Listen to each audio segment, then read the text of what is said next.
Shabbat Shalom. I am Rabbi Lauren Werber at Congregation Beth Adam in Cincinnati, Ohio, and I'm glad to be able to share Shabbat from our humanistic perspective with you in this way. As we often do, we will begin our service with a chance to take a deep breath or two, to breathe out the heaviness, breathe out the worry, the stresses of the week behind us, and breathe in the peacefulness, the hopefulness, the joy, the love of Shabbat.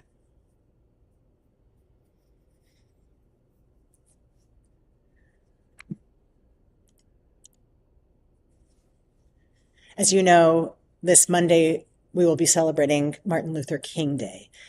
And so this evening, we will open our Shabbat service with words of Coretta Scott King.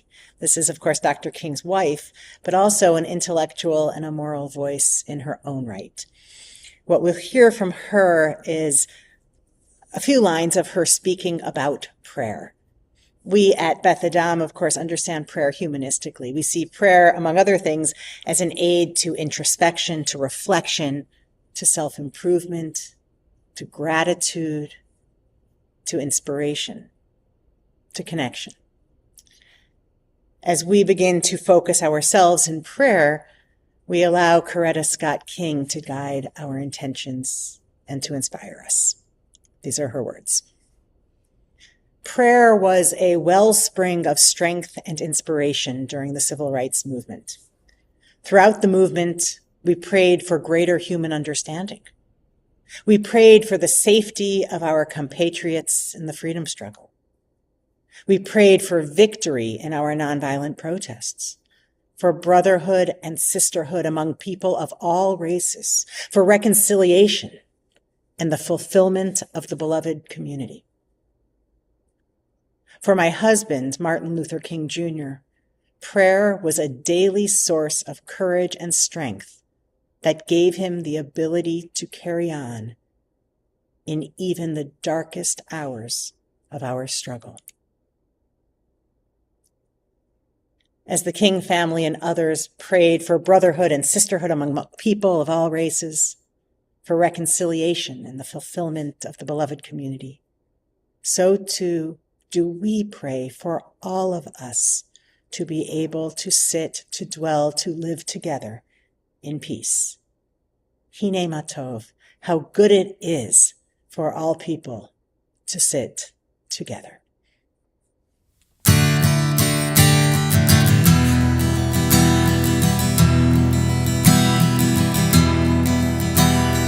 הנה מה טוב ומה נעים, שבת אחים גם יחד. הנה מה טוב ומה נעים, שבת אחים גם יחד. הנה מה טוב, שבת אחים גם יחד. הנה מה טוב, שבת אחים גם יחד. הנה מה טוב ומה נעים, שבת אחים גם יחד.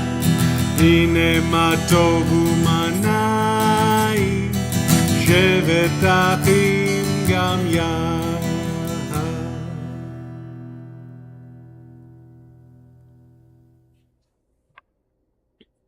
As the darkness of night descends, we light our candles as symbols that the darkness will not be triumphant. Wisdom will overcome ignorance. Trust will shatter fear. An open heart is more powerful than a closed mind. It takes courage to trust and not succumb to fear, to believe that the flame will endure. It takes courage to stand and speak the truth, to believe the flame will endure. It takes courage to keep one's heart and mind open, to believe the flame will endure. It takes courage to go on, believing in possibility, to believe the flame will endure.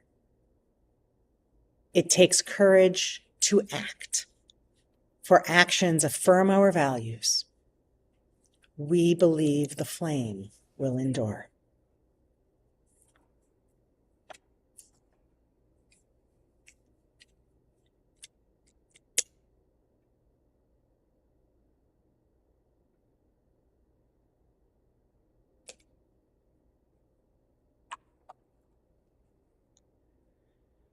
Baruch ha'or ba'olam, blessed is the light within the world. Baruch ha'or ba'adam, blessed is the light within each person. Baruch ha'or ba'Shabbat, blessed is the light of Shabbat.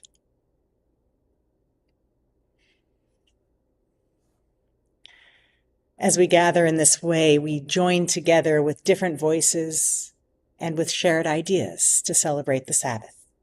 We affirm our bond with each other, our people, and our heritage. We draw strength from one another as we bridge our separateness and reflect on our shared place in the world.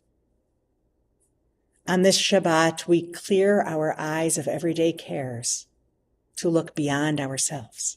We share the visions of our ancestors who strived to bring life and light into their world.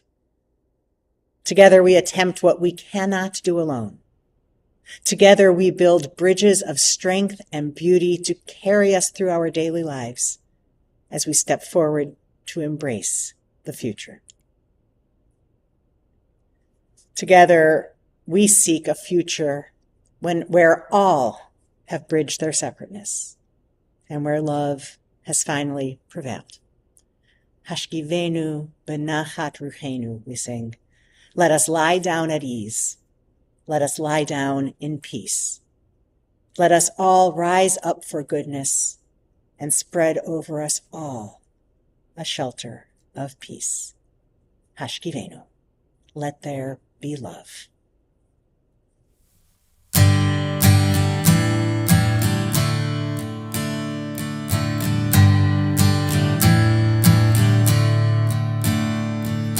Let there be love and understanding among us.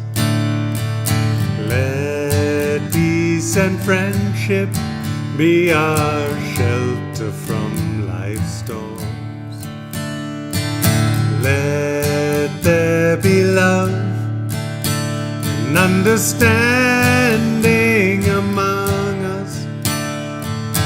Let peace and friendship be our shelter from life's storms. Hashkivenu benachat ruchenu.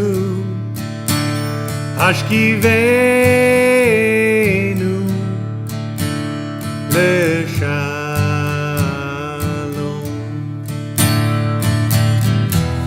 V'ha'amidenu kulanu letova. Ufros aleinu sukat hashalom. Let there be love and understanding among us. Let peace and friendship be our shelter from life's storms.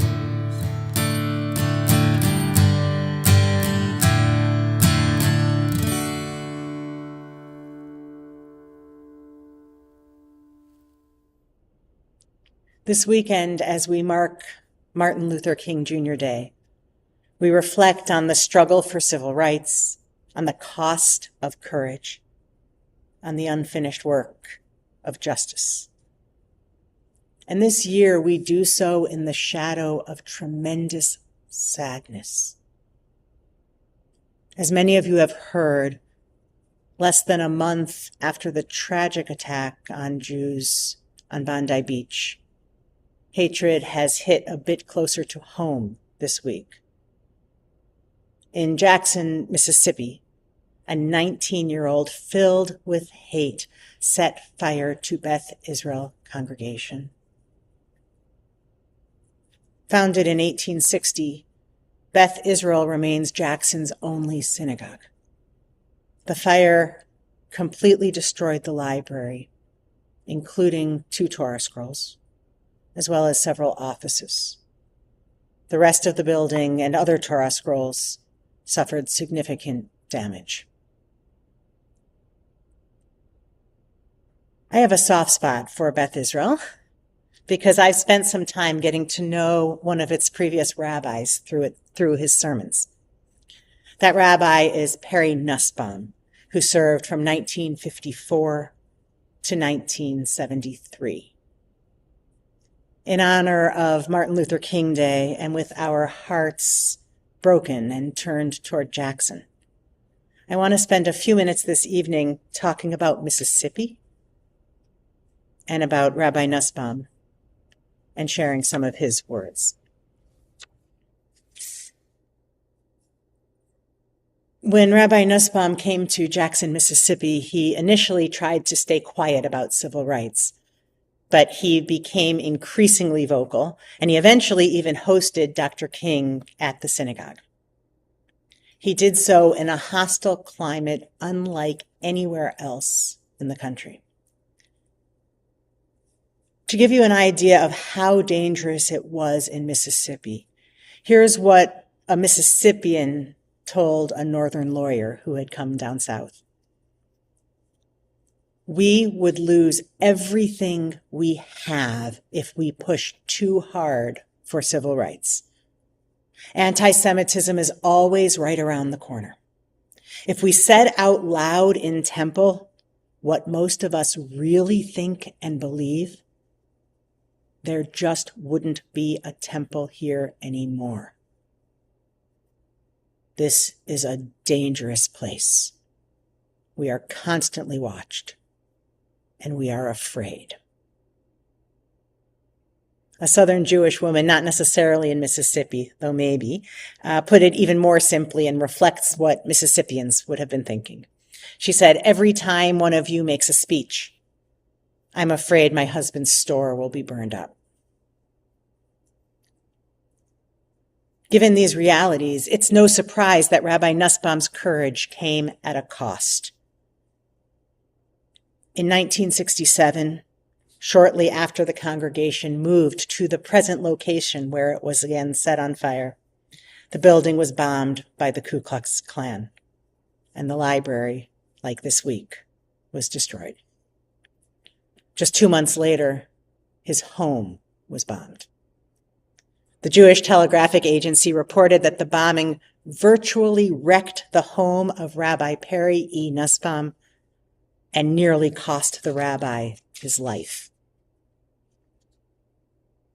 Responding to the attack, he asked, "Shall I admit the emotional trauma on a rabbi and his wife, wondering just what happened inside?" He also spoke of, and this is a quote from him, he spoke of anticipating the torrents of "I told you so's come the bleak dawn. You see, you should have kept your mouth shut, Rabbi."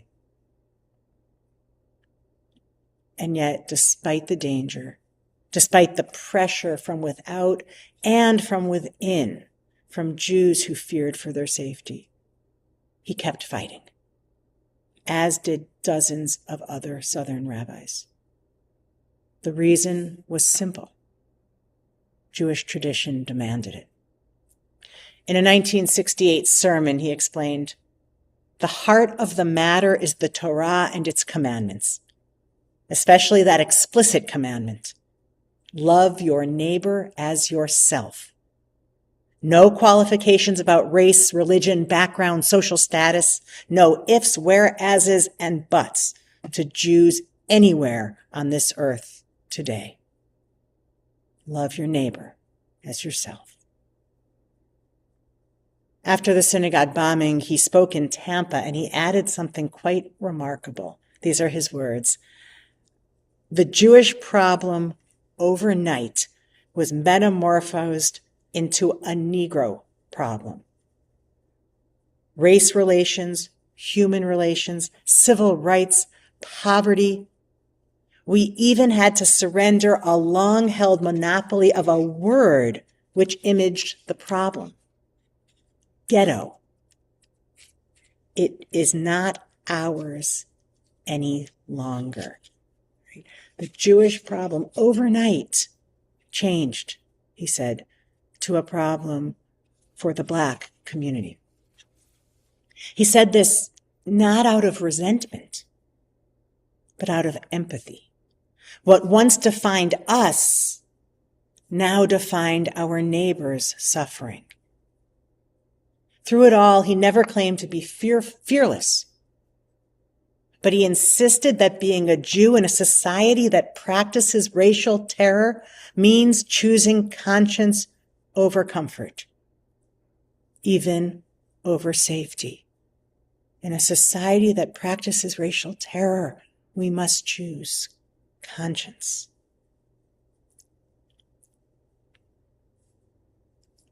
And here we stand again. The members of Beth Israel rebuilt their synagogue after the 1967 bombing. And they will rebuild again. The congregation will get through this, along with its legacy. The legacy of 165 years of resilience and steadfastness. The legacy of a rabbi who spoke up and stood firm. The legacy of a congregation where Dr. King began a speech by recognizing Rabbi Nussbaum and members of this esteemed congregation, as he said. This weekend, as we honor Dr. Martin Luther King Jr., and as we hold Jackson's synagogue and Jackson's Jewish community in our hearts again, may we take to heart Rabbi Nussbaum's challenge. Love your neighbor as yourself. No qualifications about race, religion, backgrounds, social status. Love your neighbor as yourself. And perhaps we can also hold the wisdom of another rabbi, Joachim Prinz, who, after escaping Nazi Germany, stood at the microphone at the March on Washington in 1963 and declared, "Neighbor is not a geographical term. Neighbor is not a geographical term. It is a moral concept. It means our collective responsibility for the preservation of man's dignity and integrity." Today, the Jews of Jackson, Mississippi are our neighbors. Black Americans still struggling to have their dignity recognized and honored are our neighbors. All people seeking safety, dignity, and hope are our neighbors. This is the legacy of Rabbi Nussbaum. It is the legacy of Dr. King. On this Shabbat, in the shadow of sadness, we honor that legacy, the legacy of those who choose love and light over fear and darkness.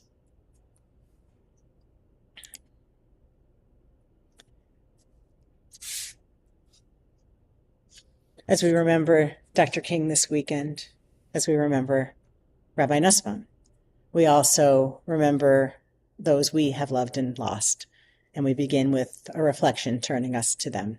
This is called A Prayer to Cultivate Remembering. It is very slightly adapted from the words of Rich Orloff. Let remembering always be an active verb, not just reminiscing, not just recalling, but letting the lives of those who came before us provide gifts that guide us in times of need. Let us learn from the lessons of our ancestors, but never twist them for our own purposes. Let us acknowledge our origin stories, but never be limited by them. Like a tree that sprouts from a seed, let remembering be an act of growth, Like a flower blooms, let remembering be an act of expansion. If our ancestors were generous, let us find opportunities to follow their example. And if they were not, let us not be restricted by their wounds. If they were courageous, let their courage inspire us into action. And if they were not, let us forgive them. Let remembering serve both us and our ancestors and transform us into bridges extending blessings from those who came before us to 1,000 generations to come. With remembering as an active verb, building bridges, we remember all those we have loved and lost, those who leave their legacy to us, and we remember those who have only us to remember them. We remember with our memorial. Ein bidei hamavet hakoach la'korma shetamun balev. Death cannot take that which is locked in our hearts. With our tears, in our sorrow, we remember. With our courage and our strength, we do not forget. Acts of kindness, deeds of courage will remain. Beauty created, wisdom shared is not lost. With our tears, in our sorrow, we remember. Im dema'ot be'enenu, be'et avlenu, nishmor al zecher ahuvenu. With our tears, in our sorrow, we remember. Zecher tzaddik livracha, may the memory of good people bless our days. Before we conclude our Shabbat service, we turn back to joy, to the joy and the hope of Shabbat, with our symbol of joy, with our cup of wine. As we lift this cup of wine, tribute to life's enchantments, may we find joy and contentment in our human endeavors. Bruchim hachayim ba'olam, blessed is the life within the world. Bruchim hachayim ba'adam, blessed is the life within us. L'chaim.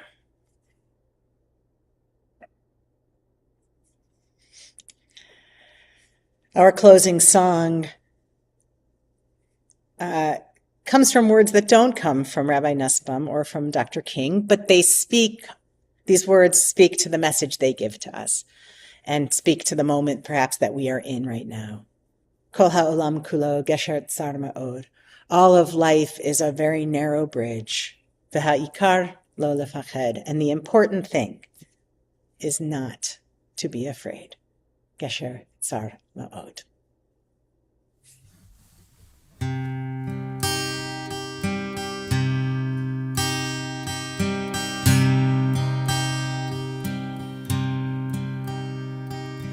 Kol ha'olam kulo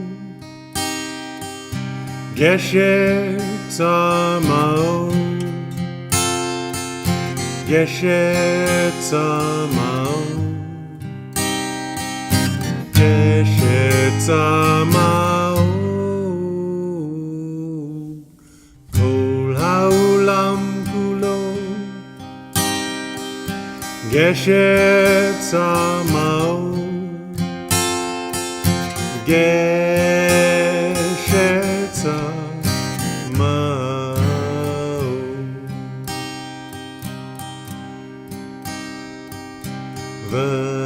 V'ha'ikar, v'ha'ikar, lo lafached, lo lafached klal.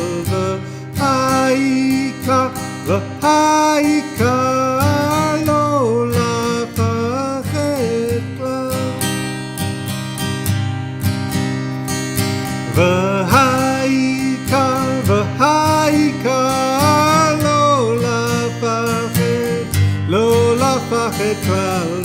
V'ha'ikar, v'ha'ikar, lo lafached klal.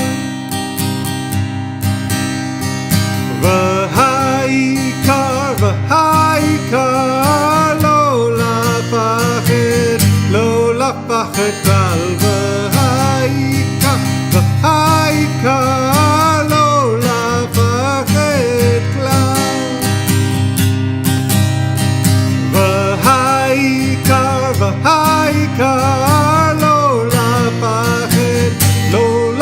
את כלל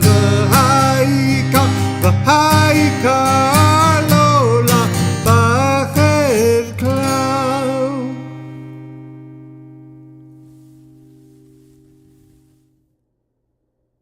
May we know blessings those who are near. May we know blessings those who are far. May the Sabbath bring its goodness to everyone soon, wherever they are. May we know blessings through the day. May we know blessings through the night. May health be for all children. All things soon be right. May we know blessings in our comings. May we know blessings when we depart. May we live each day with peace and wisdom in each heart. Ken Yehi Ritzonenu, may it be our will. We from Beth Adam wish you a Shabbat Shalom, a Sabbath of peace, a Sabbath of inspiration, a Sabbath of hope, a Sabbath that restores us to be ready to do the work of bringing justice and dignity into the world in the weeks to come. Shabbat Shalom.